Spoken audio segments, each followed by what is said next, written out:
start, and welcome to the Doomsday potential scenario question-based discussion.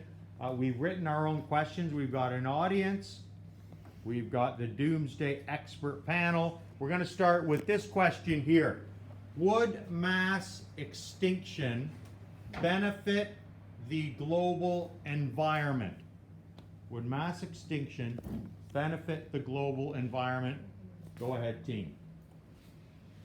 Okay, well, personally, I think yes, because, mass extinction means that there's less cars on the road. Overall, there's less, usage of natural gas and stuff like that. I think first you define extinction of what? It's like extinction of humans? Or extinction of every living thing? I think extinction of humans will definitely benefit the global environment due to all the carbon emissions humans produce on a daily basis. Not only that, but I think we'll stop killing animals for that we need to feed us, and will increase the rate of animal production and all that. But also, is there overpopulation of animals? Because humans are at the top of the food chain? But I think animals will adapt normally, because it's the food chain. Animals would end up living happily. I don't think we need a top food chain predator. I think animals will be fine without us. But they have actually independent. If we have us or other animals, there's always one on top. And it depends what causes the mass extinction. It doesn't mean there will be a peaceful thing. Yeah. It could be something that could end everything, not just humans. Yeah, because something that would wipe out humans would obviously have the power to wipe out all living things too, because something we are the most powerful animals that exist to an extent. So say the extinction that wiped out the dinosaurs, a meteor, it wiped out a vast majority of plants and animals, and it took a few years for the world to bounce back from that extinction. So I do believe it will be sustainable, but it would take a while for things to adapt. I think if something extincts humans, I don't think it will be kind of a what happened to the dinosaurs, something. I think it will be more like a disease that will only affect humans and will all eventually die. But I don't think it will affect animals as much, because humans and animals have different anatomies and different things that could affect us more than other things. But I think mostly viruses or bacteria or something like that. Yeah, I think you can take this extinction as the COVID-19 pandemic. A lot of stuff is going to slow down, shipping, your factories. So, yeah, like you said, like Kamaya said, it's going to take years to bounce back. But probably, people are going to reproduce, and we're eventually going to reach that threshold again. I think that's a really good theory too, because the thing is we've noticed there's been a spread of more and more viruses, and things are coming back as climate change is as climate change progresses and becomes worse. More viruses that have been trapped in ice and the glaciers have been coming out, which could really affect the human population even more so than we thought. Moreover, the overall population is decreasing. We talked about population last year, so maybe we will go extinct, just the humans, and I think that will be a sustainable thing for this planet. Yeah, I agree. Okay, and we'll move on to another question. Does anyone want to connect this potential mass extinction, and you guys have rolled around a couple of different scenarios of species and who would be affected. Does anyone want to connect it to a past civilization? Well, you kind of can connect it with the Mayans. They suddenly disappear. We don't know how and what happened. But I think, because the videos didn't talk much about what happened to the global environment, but I think the disappearance of the Mayans had a huge effect on the environment and the area around it. Because the Mayans had a lot of knowledge and used a lot of resources to help them and sustain themselves. But I think that had a huge effect on the global environment and following generations later. The Mayans also cultivated farmlands, which were completely changed. The ecosystem of that place were changed completely because of their civilization there. Plants will always have the nature to adapt due to the humans happening around them. So even now for us humans, you can think about how elephants are adapting to be born, evolving to be born without tusks because of humans, their poaching attempts. So I think if humans do go extinct, plants will always have the ability to become better and evolve even more, even if they are negatively affected by our initial extinction. Okay, great. Well, let's move on to a new question. Thank you for your contributions and for your listening. Recently, we've all experienced the global pandemic. So one of the questions from our group members is, how can pandemics impact government roles, actions, and functions? A fairly open-ended question. What would the role be of government? How has it potentially changed government, either responsibility or action in the past, since we'll call it 2019? We're talking about COVID, right? And the spread of the pandemic? I think that the recent pandemic gives us some insights, and what you're thinking and what you might want to communicate could relate very little to COVID, but if you'd like to align it with what our own personal experiences have been, that might be appropriate as well. Well, as the spread of the pandemic showed us, like there was definitely a need for emergency task forces to be created, especially in the government, because we have to be prepared for any scenario, and like a lot of people had to scramble to be prepared. So I think it showed us the opportunity and the necessity for these types of task forces. Well, I think certain roles definitely have more of a say when it comes to pandemics. Like, let's say like the Ministry of Health and different things like this definitely have like a huge impact on the population and community, more like of like the president and the prime minister. But I think their actions and functions are really key to how we progress with the pandemic and how it will affect future generations. But I think pandemics could have a huge impact on roles, actions, and functions. I think if we're talking like government roles as a whole, like in the world, some governments have to step up to like take care of like other smaller countries, or like they have to form relationships. For example, like Singapore giving Australia vaccines and like stuff like that. Yeah.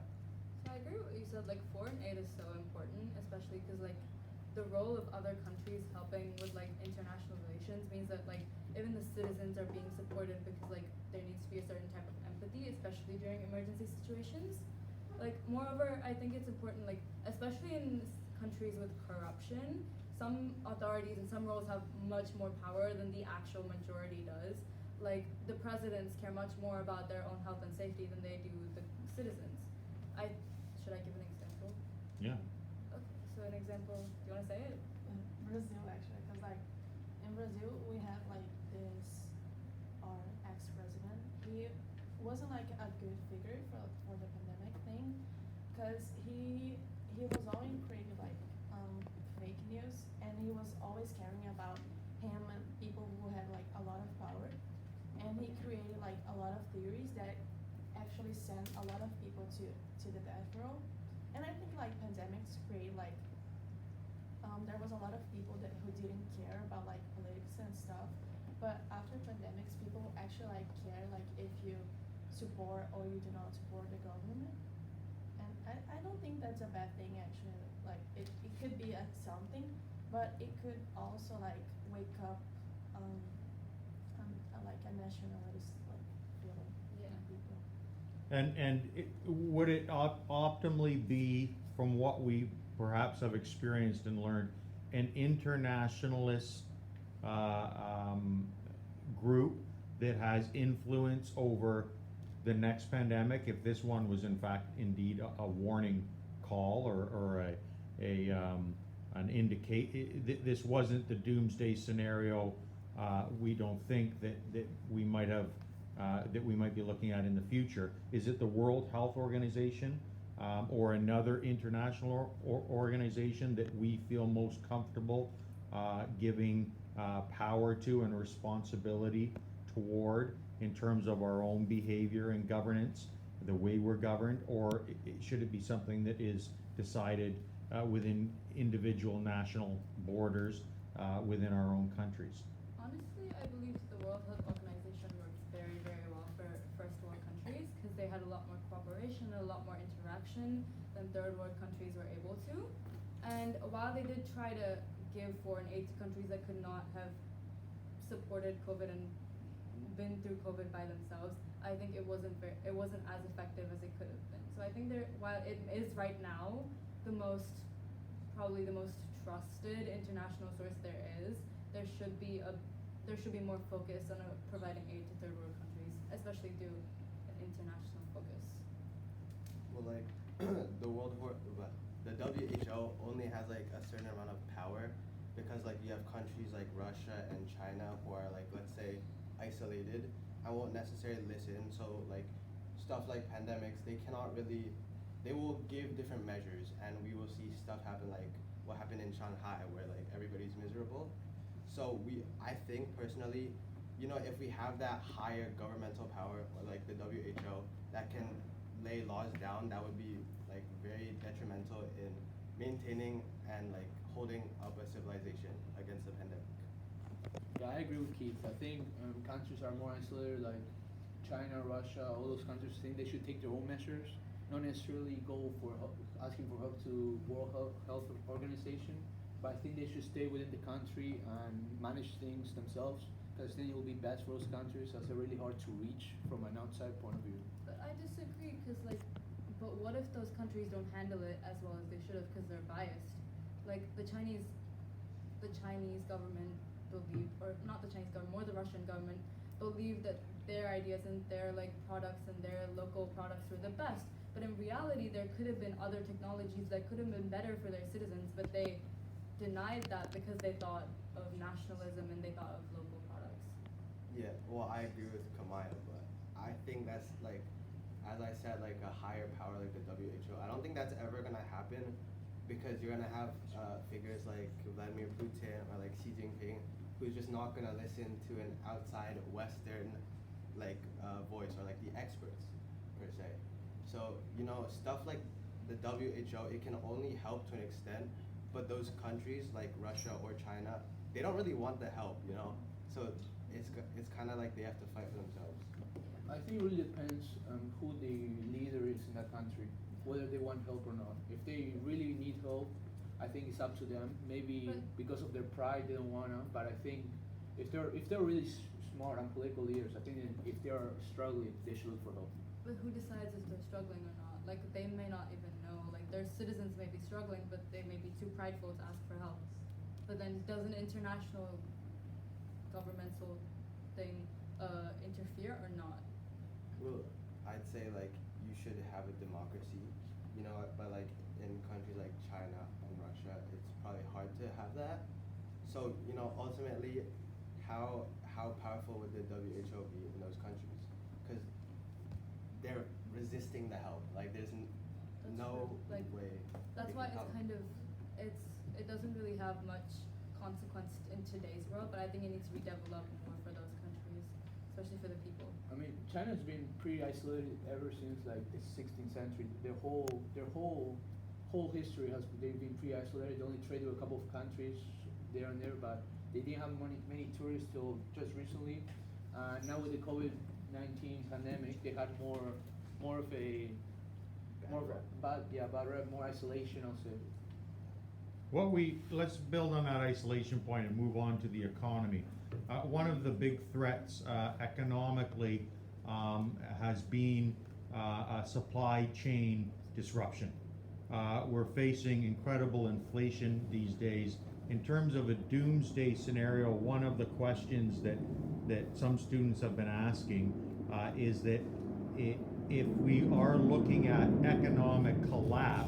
potential economic collapse, how would it lead to countries either not communicating, working together to formulate solutions or to avoid the collapse, or is it that collapse ultimately is going to come after we've stopped communicating and working together amongst government organizations, perhaps with a larger international effort, or is it going to be something where we see different nationalistic groups working in isolation that's been introduced? How would we think that potentially economic collapse could be the result of this either isolation or a lack of communication amongst groups? Well, look at like the Greenland Norse. So they were heavily dependent on like the ivory or the tusks, but like once that was taken away. That was basically their own like only source of economics. So after like Europe shifted away, they kind of collapsed. They didn't have a way to make money or like sustain themselves. But that could also be said because during that time, like the 14th, 15th century, there was the Black Plague, Black Death, sorry. So, you know, that could have also disrupted like the shipping routes and economics. In terms of pandemics, like look at the recent ones too. Because our world had become so dependent on inter-communication and inter-economics, like you know, like people like China, like Chinese products, and the entire world depended on it. And when they were cut off from the world because of COVID and the trade relations started stopping and like everything was being shut down, the economic state of the world became a lot worse. So like the question is asked, like, is it better for us to just stick to our own produce and our own like industries in our own countries instead of trading? Because in the case of an emergency like the pandemic or like the Black Death, and when we get shut down, would it be like detrimental consequences? I think like there's actually like the lack of communication is actually really important because like talking is really easily, but I think there's like a history like background like in this, so it actually makes a little bit of sense that China doesn't want like, it's not that it doesn't want anything with like the United States, but they actually like they just like they could be like pretty isolated too, because like you know with the Willow project, they didn't decide this, like they didn't talk like to any like other international like groups. They just decided this, and if the Willow project it's really something real that could be like applied and like in the future, it would be like a crash for the whole world, because like you know. Like also in India during the pandemic, they completely shut down Chinese imports because they thought like China, like because of the pandemic, we cannot use their products anymore. So they started creating local products, which kind of made the economy worse for a few months. But then now they're completely self-reliant, which shows that like maybe independent economies work better. Okay, it's been 17 minutes and we've done very well, and there's been lots of different contribution. An additional topic to this idea of countries versus international organizations and information sharing, if that's where the discussion's gone to some degree. We've recently seen issues and bans with very famous social media groups like TikTok. There's questions about the power and information data collection of a large group like Huawei and in other countries other than China. And I'd like to ask about our feelings on potential doomsday or collapse scenarios related to either too much information or the misuse or abuse of information. And if you'd like to relate that to artificial intelligence, perhaps you can give your insights into how we might best guard against some negative effects that potentially AI could present to the world in the future. I think the misuse of information could be really have a huge impact on us, especially now with the rise of ChatGPT and the new AIs coming right now. I think the misuse of information could potentially make us violent between each other and create a kind of like a doomsday. Could be the end of our times, as we have spoken before about the mass extinction. I think AI could potentially kill us all. I disagree because, well, first of all, yeah, okay, there's a potential like thing that, okay, yeah, AI can like turn against humans, like as we see in the movies, but that's most likely not going to happen, you know, because there are safeguards and like measures in place to make sure that's not going to happen. Yeah, you spoke about like privacy violations, but really we're going to be violated our whole lives. That's how like companies make money. Like you go on websites, there are ads there. That's from like the algorithm, you know, they use your personal data to make your like decisions and recommendations. Same with Amazon, Lazada, Shopee, go on everything, even like probably FairPrice as well.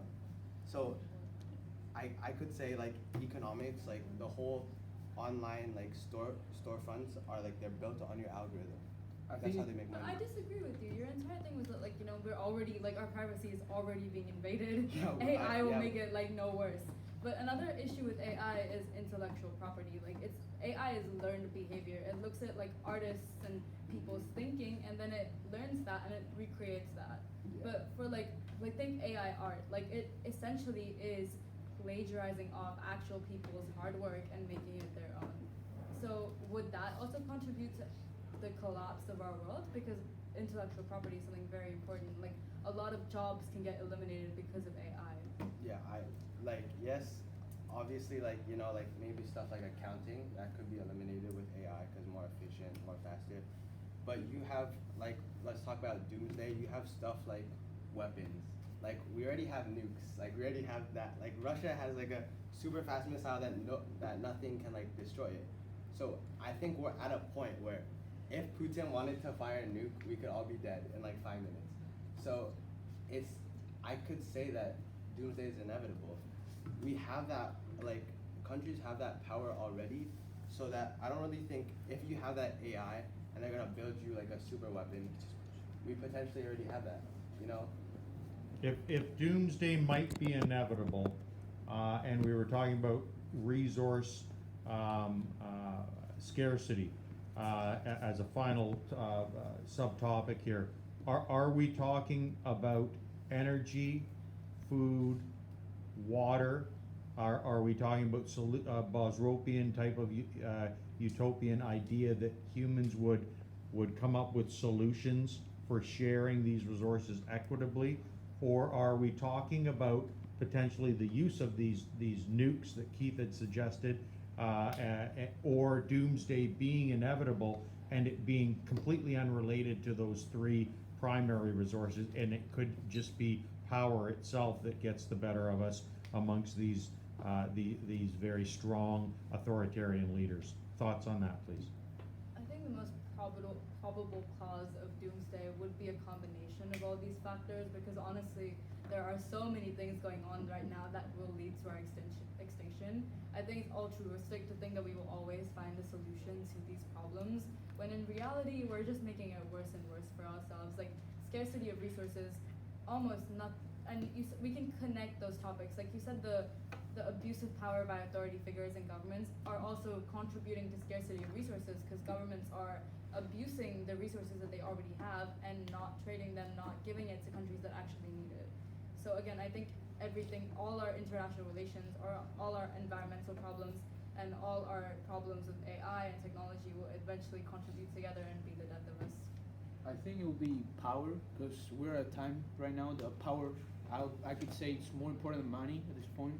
Because if you have power, you can pretty much do anything. You can control countries, you can control how much money you get, you can control how people interact with you, you can control how you interact with people. I think the overuse of power and ambition over power will have a huge effect on the doomsday discussion that we're talking about. I think that's how most of us will end up being killed. Like Keith said about nukes, that all comes down to power. Who's sending the nukes, and how many people he wants to kill, and what effect he wants the nukes to have on the people. Yeah, you know, like I think all these things are connected, because you could say that we, in a way, we are sustainably like growing stuff and stuff. Well, like you know, Singapore, some of the like water we use is actually recycled water, so it goes through a filtration system and stuff like that. However, doing that on its own is not sustainable. That uses its natural gases and all those unsustainable things. So really, yeah, I think it is inevitable for doomsday. You know, like Saudi Arabia, they are reliant on oil and like oil drilling for that's their whole economy. That's how they all got rich. So if you kind of take that whole thing away, I believe that Saudi Arabia, they're gonna collapse because they won't have an economy. There are so many threats dominating our world today that it's so hard to tell which one's gonna be more pressing to us in the future. Like you said, Saudi Arabia, if the oil supply is getting lower and lower, what happens once it completely is gone? Like the price of oil is inflating by the second. The price of oil and gas is inflating by the second, because we are not using our resources sustainably, and the abuse abuse of power is happening, where resources are being used as a tool, as a weapon against other communities. So yeah, and then on top of that, we have climate change. We have the fact that most of our countries will be underwater in the next 30 years. There's so many timers and things that may explode that we know that doomsday is going to be inevitable due to some of these causes. Okay, if doomsday is inevitable and it's gonna be potentially caused by the effects of the overuse of carbon-related energy sources, let me ask Shahan and Win to conclude here, is climate change itself inevitable and a part of the collapse of civilizations from what you've learned in the unit? I think currently climate change is sort of inevitable since it seems like humanity isn't doing anything to make it better. Like, we know it's there, but no one's really doing anything to actually solve it. And when countries or some organizations put forward solutions, not everyone, not every country will come together and help. So I think currently it seems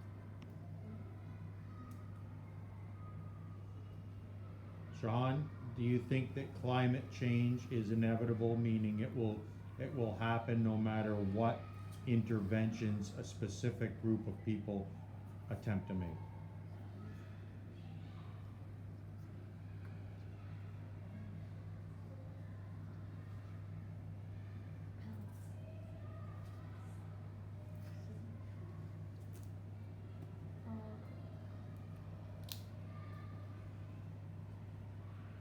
Not sure about that? Okay. All right, ladies and gentlemen, a very robust discussion. It's gone on for 27 minutes. We're nearing the 27-minute mark. Thank you very much for being the first group and dialoguing on some of the very important issues. And based on the body language from Kamaya, it's a very exhausting process.